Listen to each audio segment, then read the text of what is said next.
Hello everyone, welcome back to my YouTube channel doctor Kapil Dhawan.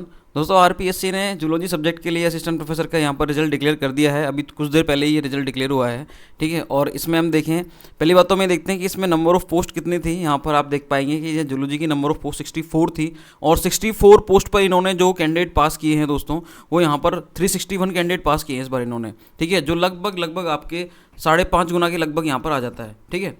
तो अगर अपन इसी को देखें एक बार, यहाँ पर अपन कट ऑफ और देख लेते हैं। कट ऑफ 83.74 गई है, जो कि पिछली बार से थोड़ी कम गई है। वो कम जानी थी क्योंकि पिछली बार जो जूलॉजी सब्जेक्ट की सीट थी, ठीक है, वो आपकी थी 30 और इस बार है आपकी 64, ठीक है। तो सीट दुगनी से भी ज़्यादा सीट है, तो सीधी सी बात है कट ऑफ तो यहाँ पर गिरनी ही है।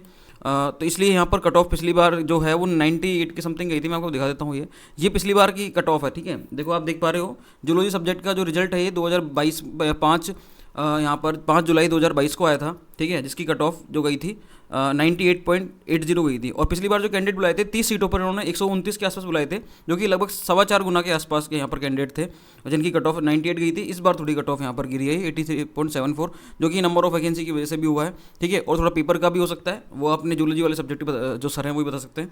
और अपन इस बार देखें, पिछली बार जो कट ऑफ गई थी एग्जैक्टली जो फाइनल कट ऑफ गई थी वो जनरल कैटेगरी की 134 गई थी, ईडब्ल्यूएस की 127 गई थी, एससी की यहाँ पर 118 और एसटी की 105, ठीक है। तो अब देखते हैं इसमें कितना अंतर, जैसे पिछली बार जो अंतर आया था यहाँ पर जनरल कैटेगरी में वो 36 मार्क्स का आया था। अब इस बार देखेंगे यहाँ पर थोड़ा जो डिफरेंस है, क्योंकि नंबर ऑफ सीट ज़्यादा है तो सीधी सी बात है डिफरेंस भी यहाँ पर ज़्यादा क्रिएट होगा।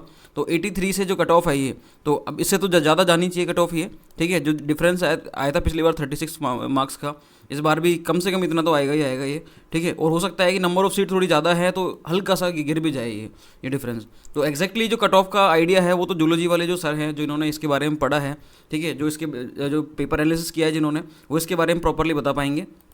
तो अभी यहाँ पर इनको जो 361 कैंडिडेट है, इनको यहाँ पर बोला गया है कि आपको 15 दिन के अंदर अंदर डिटेल एप्लीकेशन फॉर्म आरपीएससी में भेजना है।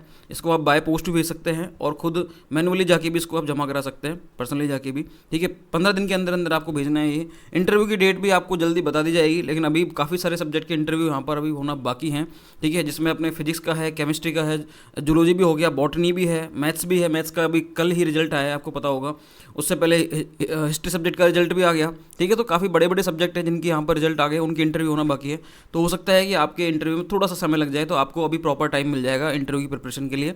आप प्रॉपरली इंटरव्यू की प्रिपरेशन करें, किस तरीके से आपको खुद को आपके जो टॉपिक्स है वो प्रिपेयर करने हैं, आपको जो जीके प्रिपेयर करनी है अपने डिस्ट्रिक्ट की, राजस्थान की, ठीक है।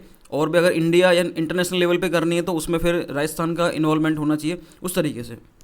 तो यहाँ पर ये है कट ऑफ, मैंने आपको बता दिए सारी। आपको कोई डाउट लगे किसी भी तरीके का तो आप कमेंट बॉक्स में कमेंट कर देना, वहाँ पर हम आपको और इस चीज़ के बारे में चीज़ें बता देंगे, ठीक है, और आपका डाउट वहाँ पर क्लियर कर देंगे, ठीक है। तो मेनली ये है, अभी इंटरव्यू के लिए आप बिल्कुल भी परेशान मत होना, क्योंकि थोड़ा बहुत समय लगेगा आपको जूलॉजी वालों को। अभी कम से कम आपको 2 महीने आराम से लगेंगे, ठीक है। 2 महीने का समय आपके पास प्रॉपर है, आराम से इंटरव्यू की प्रिपरेशन कीजिए। किसी के डॉक्यूमेंट में कमी है तो वो डॉक्यूमेंट को पूरा कर लीजिए एक बार। अगर 15 दिन में भी वो डॉक्यूमेंट की कमी पूरी नहीं हो पाती है तो कोई दिक्कत नहीं है, इंटरव्यू तक भी आप कोई अगर 1-2 डॉक्यूमेंट रह जाता है तो इंटरव्यू के टाइम जो आपका डॉक्यूमेंट वेरिफिकेशन होगा डीवी, तो उस टाइम पर भी आप उस डॉक्यूमेंट को जमा करा देना, तो वहाँ पर भी आपको एंटरटेन नहीं करना पड़ेगा, ठीक है। ना आप एंटरटेन होंगे, ना आपको कोई प्रॉब्लम क्रिएट करनी, आपके सामने कोई प्रॉब्लम आएगी। तो ये सारी बातें हैं, तो मैंने आपको बता दिया मेनली। और कोई आपके डाउट्स रहेंगे तो मैं लाइव आके इन चीज़ों को आपको बता दूंगा और आपके जितने भी डाउट्स हैं उनको क्लियर कर दूंगा, ठीक है। मिलते हैं फिर नेक्स्ट वीडियो में दोस्तों, तब तक के लिए थैंक यू सो मच।